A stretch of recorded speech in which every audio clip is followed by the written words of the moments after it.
Hi, everybody. It's Jenny again from the Facebook group, Hope, Love, and Healing After a Breast Cancer Diagnosis. I wanted to have my friend Heather do this interview with me so that we can talk about her amazing products, since it's so hard to find non-toxic dental stuff. And then a couple other really interesting topics like the oral microbiome and things like that. But let me introduce her first. She's done so much. She's been a certified biological hygienist for over 25 years. She started her company, Simply Silver, in 2017. And she is a twin mom, and I'm a twin mom too. And she's written books on oral health. And she's going to talk to us about how to take care of our teeth while we're going through treatment and after, because it does mess with your mouth, and a couple other things that we'll get into. So how are you doing? I'm great. How are you doing, Jen? Good. I first want to talk about your products. You started them because your daughter was having food sensitivities, and you couldn't find non-toxic stuff. I couldn't find it either. So I was really excited to find your products. Right. Well, I'm so glad that you use them and you like them. Yeah, it's been a very long journey, having twins that had health problems, learning how to read a label, and then kind of taking what I discovered about food and eating clean to, you know, lotions and when you put in your oral care products. And when I started looking at the ingredients of toothpaste and, the Listerine that I had been recommending for so many years, I was really shocked at what the ingredients were. And most people don't know this, but the reason why these companies are allowed to put these toxic chemicals and stuff is because all of your oral care falls into the category of cosmetics. So that's why they're allowed to do that, unfortunately. Yeah, I love the silver that's in there. We've been gargling with silver for a while. My daughter has PANS, which can be set off by strep. And so silver in your mouth like really cleans the strep out of your mouth. It's a strep killer. So that has helped with her symptoms. And then I found it in your mouthwash, which I love. I use the minty one because it tastes really good. I like Oh, it. the spearmint. Yeah. Yeah. Yeah, So the spearmint. I use this one and we gargle with it. So love it. Yeah. So tell me about your toothpaste. What makes it different? So if you look at, pretty much any commercial toothpaste, you're going to see a poison label on there. And that is because fluoride is a drug and it's in everything. It's in our water supply. It's in our oral care ingredients. It's basically in everything. You can't pretty much get away from it.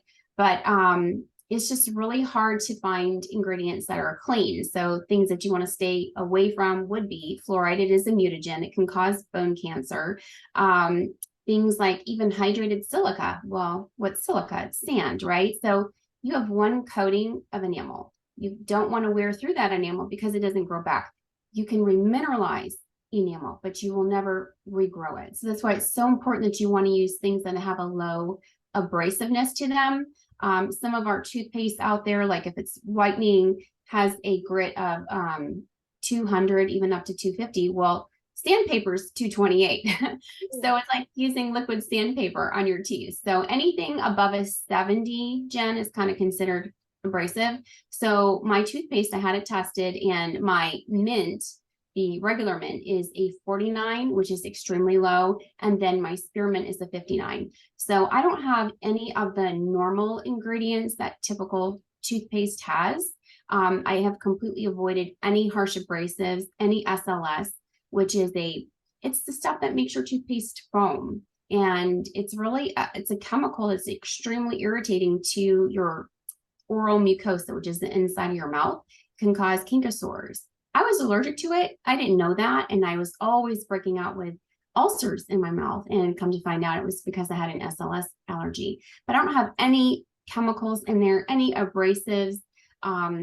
Even the emulsifiers are natural. So, like with organic produce, you're not going to expect it to look the prettiest, right? Because you know that when it's natural, it's going to look natural. It's not going to look like something that's a piece of art and that bugs won't even eat because it's genetically modified. So with it being a coconut oil base, it is a little temperature sensitive, so if it gets too cold, it might firm up on you. Just run it under some warm water to soften it and keep it between 68 and 78 degrees and it's fine. Yeah, I know it kind of has a clay-like consistency, which kind of feels like it's not white because it doesn't have blue dye in it. It's a little bit off white because toothpaste has food dye, which is bad for your brain. That's right. But yeah, it feels almost like a polish. Like when you go to the dentist and they polish your teeth, it feels like that. So if there's coconut in it, does coconut oil, does that whiten your teeth too? Coconut oil is naturally whitening. It's naturally antibacterial. And I'm glad you brought up colloidal silver too, because a lot of people, they think about the blue guy. That would be ingesting so much silver, and it's really not the right kind of silver in order to get argyria. But with the colloidal silver, because it only kills the bad bugs, it's not going to harm the good. And so I want everyone to understand that our mouth has a microbiome, just like our gut has a gut biome, our mouth has an oral microbiome of over 700 different bacteria, both good and bad. And there's things that we can do that disrupt that and that can create problems. So the goal is to do things that are going to help promote the good bacteria and just keep more of a homeostasis situation so that the bad bugs don't proliferate and create infection, create a bacterial infection that can become systemic and actually seriously affect your health. So, the coconut oil is in there. The colloidal silver is a natural way to kill fungus, parasites, bacteria. And actually they use it in hospitals. In fact, the silver nitrate, there's so many different uses for colloidal silver. Commercial airlines use it for their water. NASA uses it.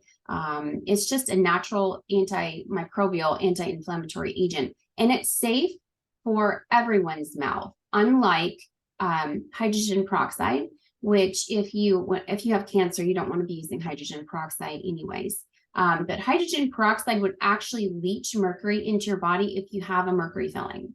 So that's why you want to stay away from anything that has like hydrogen peroxide. But some of the other ingredients are essential oils that are specific to killing those bad bugs. And then the calcium in the toothpaste is also good for building our bones and everything. And the nanohydroxyapatite. Actually, a lot of people don't realize that NASA created this. And the reason why they did is because they noticed that their astronauts, when they would come back from anti-gravity situations, had lost bone density. And our teeth are 97% hydroxyapatite. So the spearmint that you were holding up that you like, that is a nanohydroxyapatite formula. So it's going to naturally remineralize. It's superior than fluoride. It's bioavailable, non-toxic. So it's really just, it's very alkalining to your mouth because it's got baking soda in there, very soothing, because I know that for a lot of people that are going through chemotherapy and radiation, you're going to have some serious side effects in your mouth, whether it be mouth ulcers and soreness, dryness. So you want to be using things that are going to be helping soothe. Totally stay away from anything alcohol based. That is a given. But you want things to be alkaline in your mouth because you want that good bacteria to be helping so that it doesn't create cavities and bacterial infections in your mouth. Yeah. One thing I found out after doing a lot of chemo is that you should keep sipping like a really cold drink to protect your mouth, because chemo goes after your mouth so much in your throat. I had a lot of tooth issues where my teeth that got loose, my teeth got soft. So some of them are chipped now, especially on the bottom. Thank goodness not on the top. And they just look very different and they feel very different. It was very hard to brush my teeth. I couldn't floss. Do you have any, your products would have been nice to have. Do you have any suggestions for like brushing or flossing or any of that when your mouth is kind of under attack? Yeah, that is a very good question. Always use a soft or even an extra soft toothbrush. Personally, I like the Burst because I have very, very sensitive teeth and gums. And it was the only electric toothbrush that I didn't feel was like ripping off my gum tissue. And it also didn't feel like a jackhammer, which some of them feel like they're just too aggressive. But the Burst has really soft bristles. And I like that you can just place it at a 45-degree angle into the gum and you let it do the work for you. So just gently hold it at the gum line, 5 to 10 seconds, pick it up and move it, pick it up and move it. So you're not dragging it all around. That'll eliminate, even some abrasion areas where that tissue is sensitive. A water flosser, I would say, is an absolute must. Some people really do have issues, if you're not feeling well, you're sick, getting your fingers into your mouth to floss properly. A water flosser is great. It's something that, no, it doesn't replace flossing, but it is a very good adjunct to it. And if that's all you can do, then that's all you can do. It's very gentle. You can start out on a setting of 2 if you've never used one before. And I have a YouTube video on how to use the Hydro Floss, how to use the traditional water flosser. So you can check out those videos. But basically, you want to be keeping everything clean because your mouth is the most vascular part of your whole body. So all that bacteria gets into our bloodstream, can attack our organs. So you really do want to be making sure that your mouth is clean, the best that you can. And like I said, avoid products that have any alcohol in them, harsh abrasives, even charcoal or clays. But try to keep everything clean, keep your mouth hydrated, because, the dry mouth is a very serious thing for sure. You can do xylitol-based gum, xylitol basic bites, I think they're called. They help keep the mouth moist. And even my breath spray is a really great thing to use because it's not overpowering, but it's got the silver with some peppermint and menthol in there. So it'll really help keep everything moist because that's what you want to do. Cancer, it attacks, everything. And when you're doing the radiation and chemo, it's stopping new cell growth. So that's drying everything out. And that's why you can have massive bone loss. You can have, gum disease and tooth decay. So you want to be doing everything that you can to be remineralizing your enamel, be keeping your mouth moist because a dry mouth is actually the #1 cause of decay. And also alkaline. If your saliva drops below a 5.5, that's how you get a cavity. So, we don't want you, after going through chemo and radiation, to now have $50,000 of dental treatment that you need to have done. So prevention is key. So, the water flossing. I'm sorry, what were you going to say? Do you sell the little strips or just get them on Amazon or? So on my website, I have the Hydro Floss, which is my preference as far as the water flosser because it has a magnet in there and that magnet ionizes that water. So it kills 55% of the bacteria even before it hits your mouth. So I do like the Hydro Floss. In fact, I think you're an affiliate for SSM. So if they buy through you, they get a discount on everything. So the water flosser is really, really important. Using soft bristles. Try to even use these little guys. They're just little tiny soft picks to keep the bacteria from getting stuck in between your teeth. No, it does not go underneath the gum, but you want to just be removing food particles as soon as possible so it's not just getting stuck underneath there. But, rinsing your mouth out several times a day, just doing the best that you can, because obviously, a lot of times people just don't feel well enough to do some of these things, but you don't need to be in a bathroom to be brushing your teeth either. If all you can do is brush while you're laying down, use just dry brush. You know what I'm saying? At least you're stimulating that gum tissue and removing that bacteria. So you don't always have to be like in a bathroom over the sink kind of thing. You just try to do whatever you're capable of doing at that time. Yeah.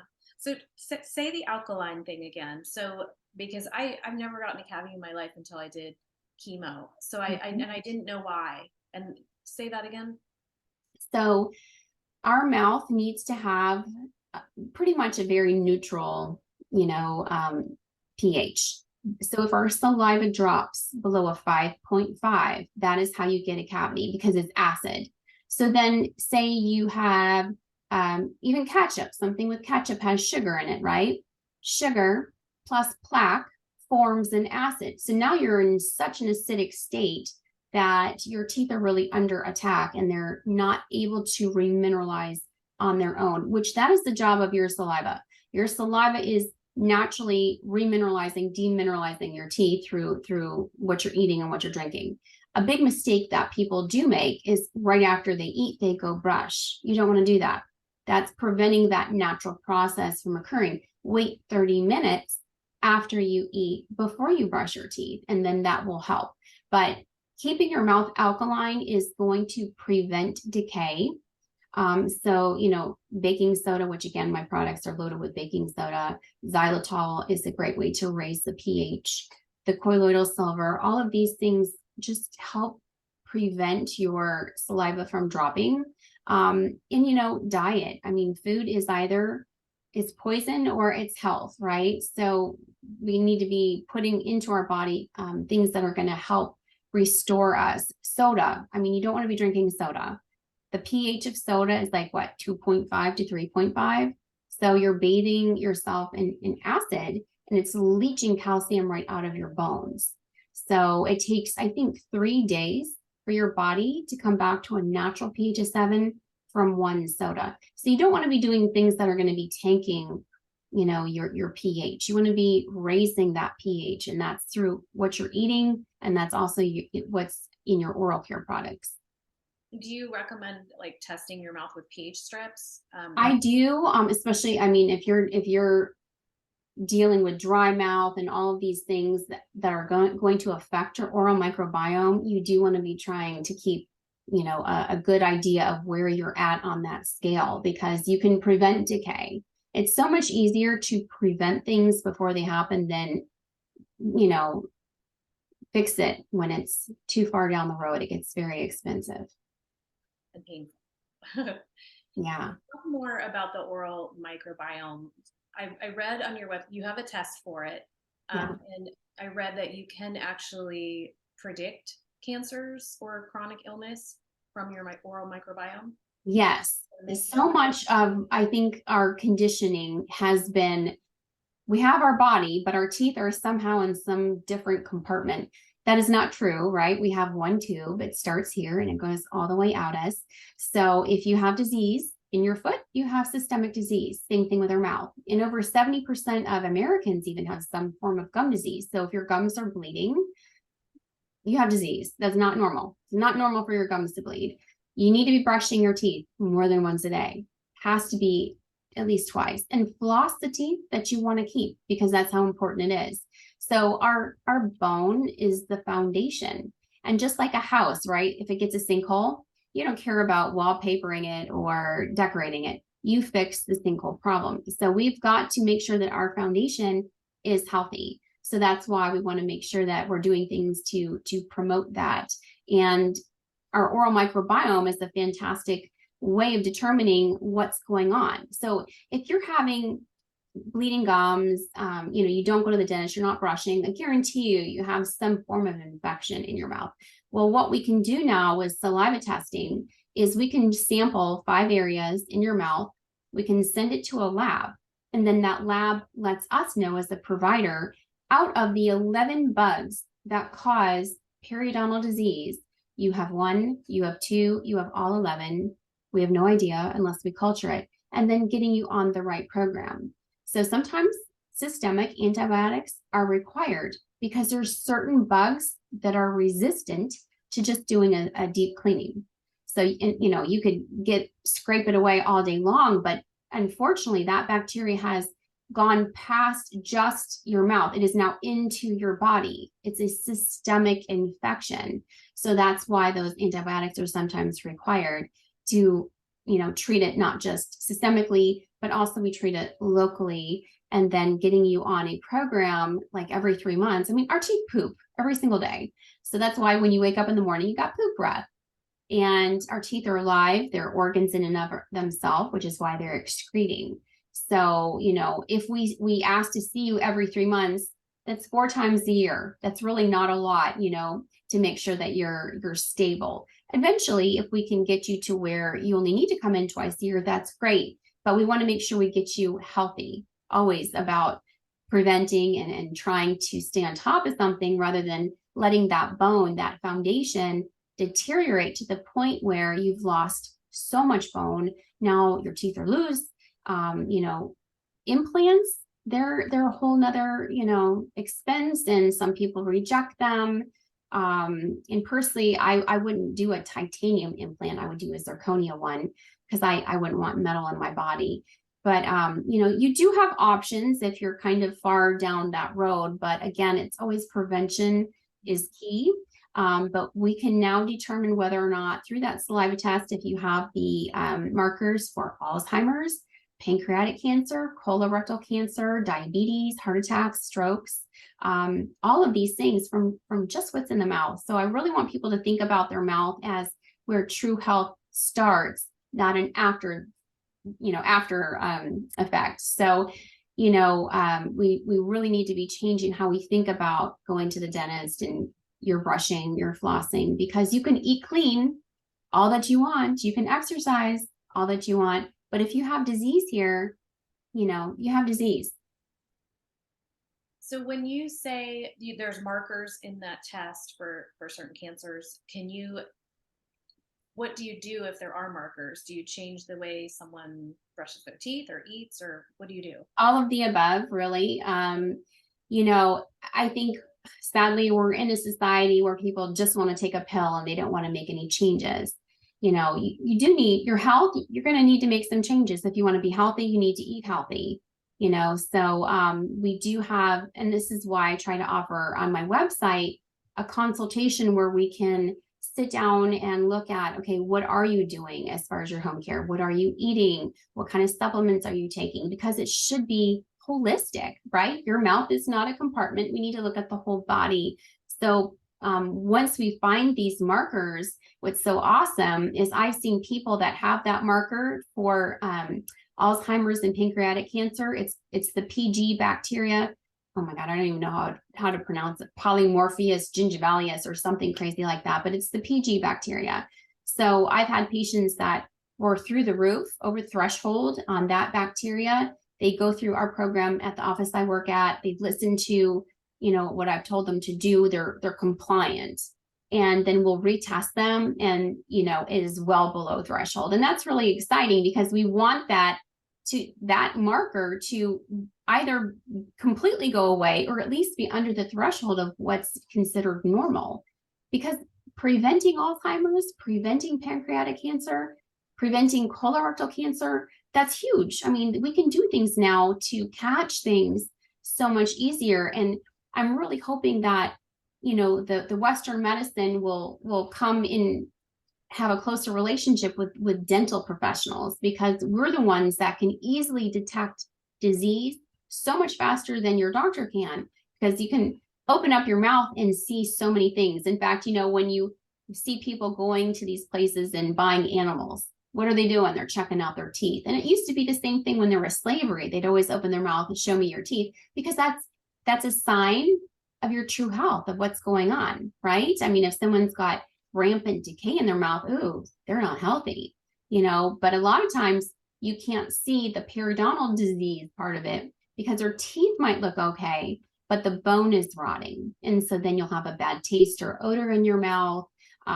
Again, the gums are bleeding, sensitivity. So a way to check your breath is to lick your hand, like get as much of your tongue as possible, lick your hand, give it a second, and then take a whiff. If it smells like a dead body, chances are you have periodontal disease and it needs to be treated. I think a lot of us had to smell our own breath during COVID, so we had to wear right? So we didn't have to lick our hand. It's interesting to me that what you're talking about, because honestly, if you were my hygienist before I got diagnosed, you would have already figured out something was wrong. Because I remember sitting in the chair and she was flossing for me, and she was saying, you need to floss, your gums are bleeding. And I said, I floss every day. I don't know why my gums have been bleeding lately. And she's like, maybe you're using the wrong kind of floss. But I think if I was sitting in your chair, you would have said, get a CRP test. Yeah. A CRP test is so important because that will determine your inflammation levels. Anything, I think the marker is over a 1 is not good. So that would be an indication that there is something wrong. And that would have been like, okay, you need to go to the doctor. You need additional panels. You need to find out what's going on. In fact, I think I probably even told you back when I was living in Georgia, I had been seeing this patient every 3 months. He was coming in to see me, and I saw such a tremendous change in his mouth from 3 months. He was bleeding like unnaturally.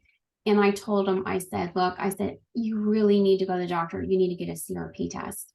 He came back 3 months later and he thanked me because they caught cancer. He had a blood cancer.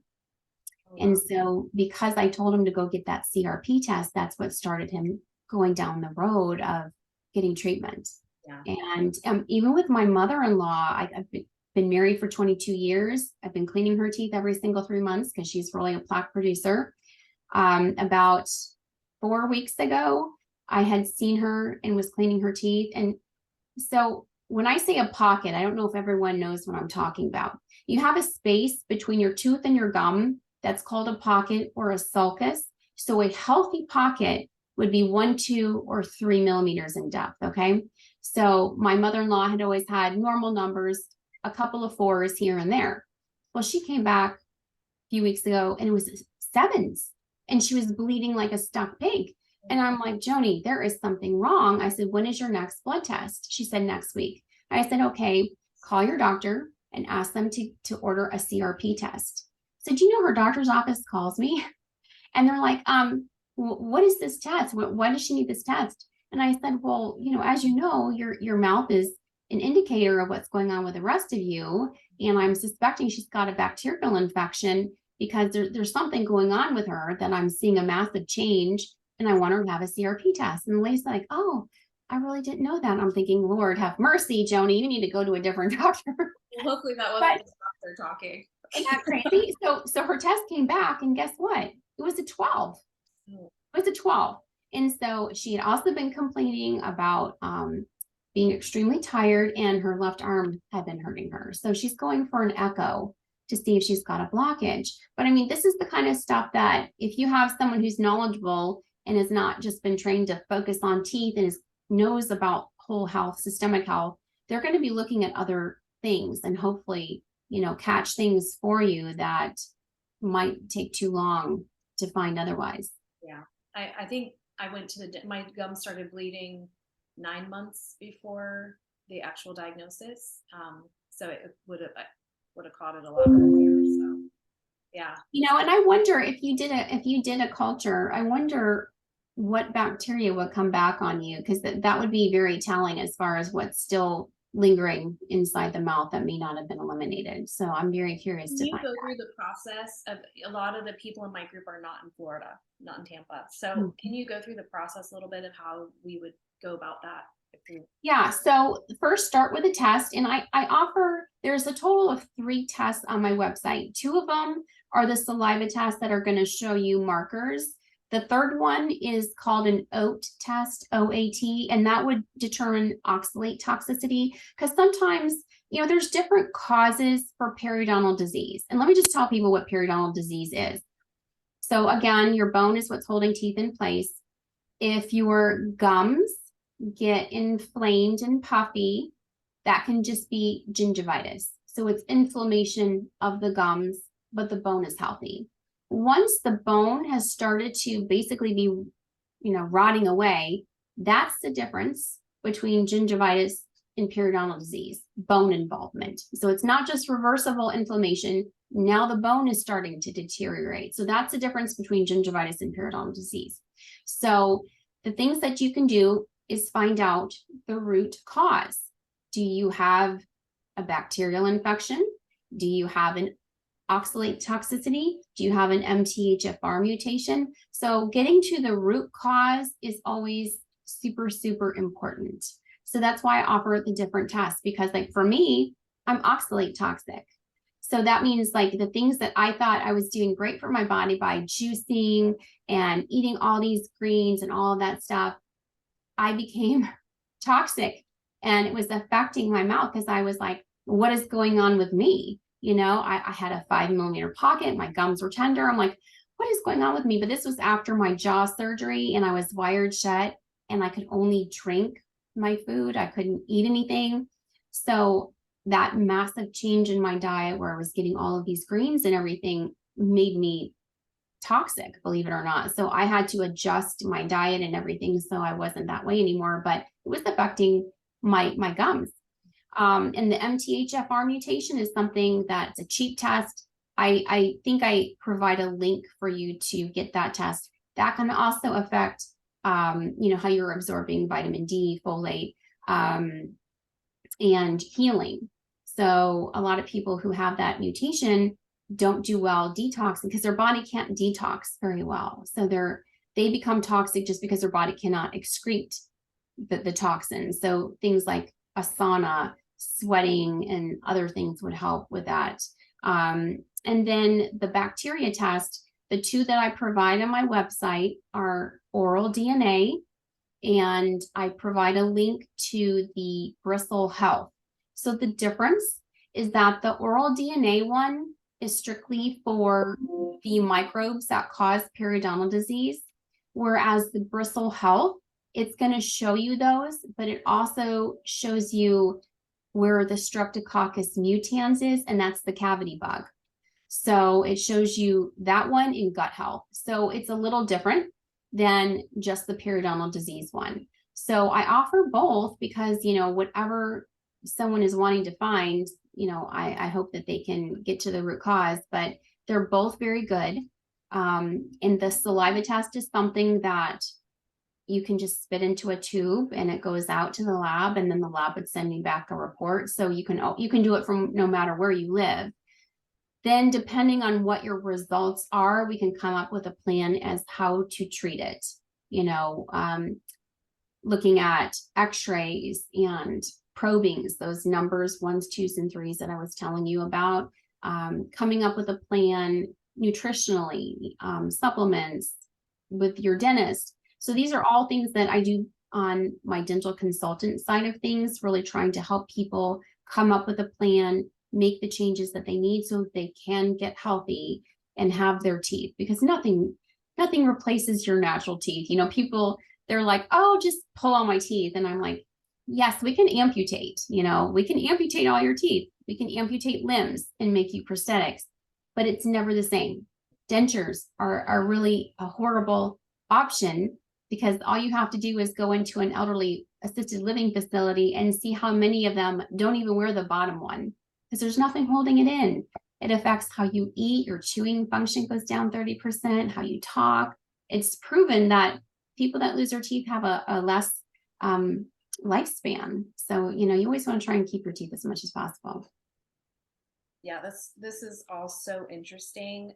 The group, you know, that I have, Hope, Love, and Healing After a Breast Cancer Diagnosis, we all are trying to never get cancer again or get through the first diagnosis, or there's a lot with stage 4 that have it and they're living, you know, as long and healthy and, you know, great lives as they can. So, you know, to not add in the mouth part of this, like the, you know, it's not just cosmetic, it's not just white teeth that are pretty.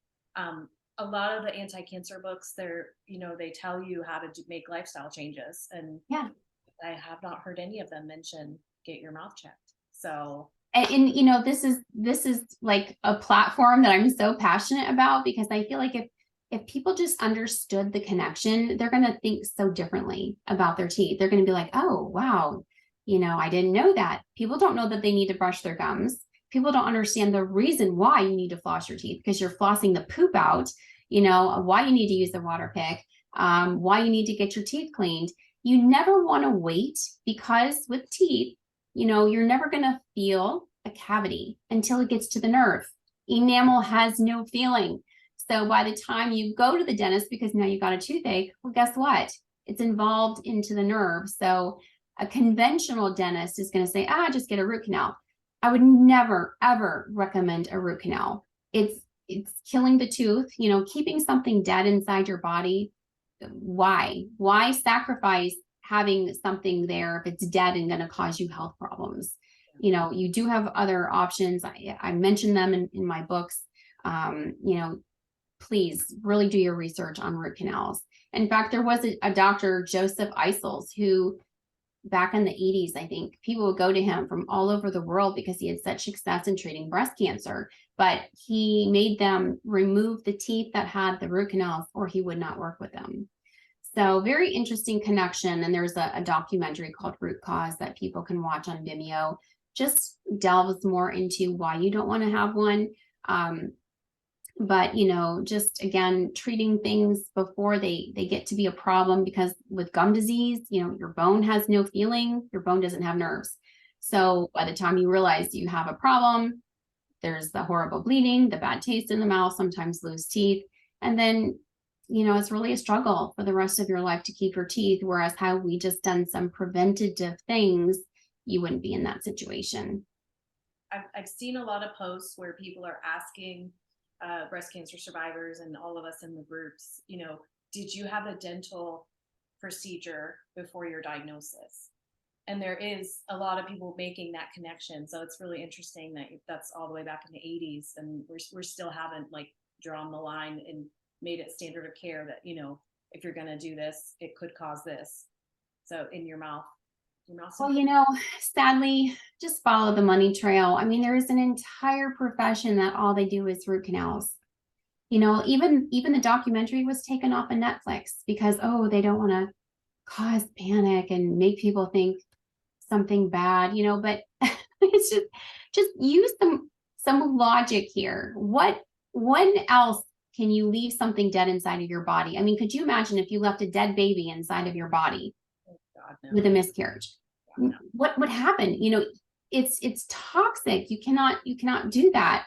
And our teeth, once you remove the blood supply, it is called a dead tooth. You can never remove all of the infection because you've got all these microtubules. Yes, they might be able to access the 3-4 canals that you have inside the tooth, but you cannot access how many hundreds of microtubules there are in the bone. It's impossible. So you can never remove all of that infection.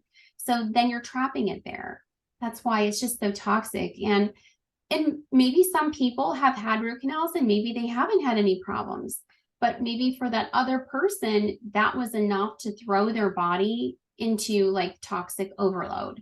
So everyone is different as far as how many toxins they can handle. And, so what works for one person might not work for the other person. Like for me, I had breast implants many, many years ago, and my body totally rejected them. So, I'm like the 0.01% of people that have a problem. Like most people don't have a problem, but I fall into the category that does. So, not one certain thing is going to work for every person, but I always encourage people to please do your research on stuff before you make that decision. And I know when you come into a dental office, most people don't like going to the dentist and they're very, apprehensive, anxious about coming in. But I would say, look, if you're getting this, huge diagnosis, this huge treatment plan, and they're wanting to do all these root canals and whatever, and they want you to make a decision right then and there, don't. Go home and do your research on it, because this is your body. You need to be the one that is, the advocate for your own health, because no one else is going to be living with those consequences. So the dental professional, it's not like they're thinking that they're doing anything wrong. They believe that that root canal is your best alternative. They believe that fluoride is exactly what you need, but they're in a box. You need to get outside of the box and look at all the information and make your own decision, because your dentists are going to tell people that are going through chemotherapy, oh, you need extra fluoride. Oh, you need, you don't. Fluoride is in absolutely everything. It's not a lack of fluoride that gets you a cavity. So use non-toxic products such as the nanohydroxyapatite that is going to remineralize your teeth safely, naturally, and not put more of a toxic overload on your system. I mean, when you're dealing with cancer, you don't want to be putting more and more toxins into your body. You want to watch what you're putting on your skin, which is your largest organ. You want to watch what you put into your mouth, the most vascular part of your whole body, and make the changes, even if it's just one small change at a time, because I know it can be overwhelming, but just change your oral care products, and then maybe in a week or two, remove something else and change that so you're not feeling so overwhelmed. But start somewhere. Start taking those baby steps towards long-term health, because it's going to make a big difference. I agree. So I'm going to hold up your products again. Say your website and I'll put it underneath as well. It's simply silvermouthwash.com. And then I have a few different things to choose from, but I would say if you have cancer, I would recommend the spearmint one because of the soothing, the feel of the coconut oil, the nanohydroxyapatite, the baking soda. It's the most alkalining one that I have. It's going to raise your pH. So I would stick with the spearmint products if you're in active like chemotherapy or radiation. Now, if you're someone that has maybe passed that and you're in remission, but now you're dealing with more gum disease issues, then I would try the mint, because the mint has an ingredient called raw croton lechleri sap. I know that's like a mouthful. It's from Peru's dragon tree, and it's a sap that is a coagulant. So in other words, if you were to cut yourself and put this sap directly on your wound, it's like a natural Band-Aid. So it really helps with bleeding gums. It helps with receding gums. It helps with sensitivity, and really kills those bad bugs that are creating the gum disease issue. But I wouldn't recommend it if someone is, dealing with the soreness and the ulcers from the chemotherapy, because I think they need a more soothing mouthwash. That's why I would recommend stick with the spearmint on that one.